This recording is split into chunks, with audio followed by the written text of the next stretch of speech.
আমি নিয়মিত 5 ওয়াক্ত নামাজ জামাতে আদায়ের চেষ্টা করি, কিন্তু একদিন ভ্রমণের কাজে ঈশার নামাজ বাদ পড়ে যায়। আমি ওই নামাজ কখন কিভাবে কাজা করব?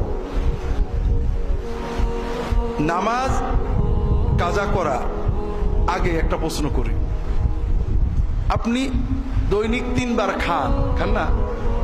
একদিন সন্ধ্যার পরে ক্লান্ত হয়ে ঘুমায় পড়েছেন, রাত্রে ডিনার বা রাতের খাওয়াটা কাজা হয়ে গেল, ওটা কখন খাবেন? পরের দিন ডিনারের সময়, ঠিক না? কখন খাবেন বলেন না? যখনই ঘুম ভাঙবে তখন কি করবেন? তাড়াতাড়ি খেয়ে নেবেন। খাওয়া বেশি গুরুত্বপূর্ণ না সালাদ বেশি গুরুত্বপূর্ণ? এটা হলো এখানের খাওয়ার, আর এটা হলো এখানের খাওয়ার। কাজেই ইমানের দাবি হলো খাওয়া কাজা হবে না যে কোনো ভাবে। আল্লাহ সব তাইসির দিয়েছেন।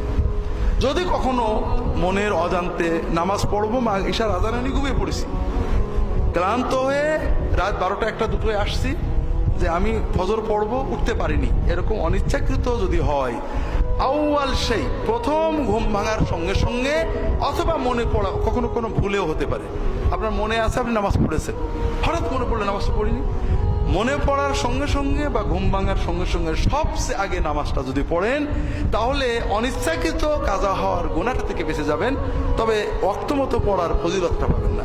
আর যদি মনে হওয়ার পরেও দেরি করেন অথবা উঠার পরও দেরি করেন, তাহলে আরো বড় ভয়ানক গুনাহ আপনার আমলনামায় যাবে।